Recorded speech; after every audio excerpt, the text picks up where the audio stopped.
and embargoed anywhere the use of poison gas.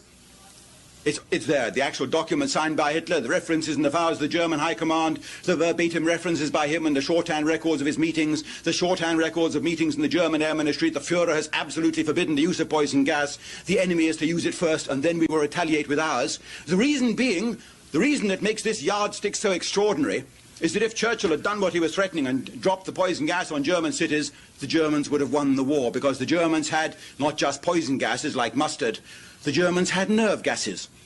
At this time, in 1944, they already had stockpiles of 30,000 tons of nerve gases, sarin and taboon, the famous nerve gases being used even now by the Russians in Afghanistan and in Iraq and in Angola and elsewhere where the Russian troops are fighting.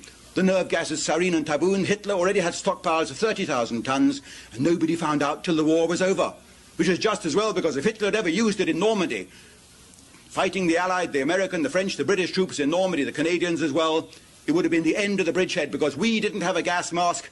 We had no gas mask which would have stopped the German nerve gases. It would have been the end of the bridgehead. And isn't it strange that Adolf Hitler, the devil incarnate, had the means whereby he could have secured an immediate strategic advantage which would have turned the war, because he would have pulled the 9 or 10 panzer divisions out of Normandy and sent them to the Russian front, and with those high-grade divisions he would have wiped the floor with the Russians and ended the war by Christmas 1944. But he had put his name on a piece of paper, the Geneva Gas Protocol, saying that he would never use gas first because it would be a war crime.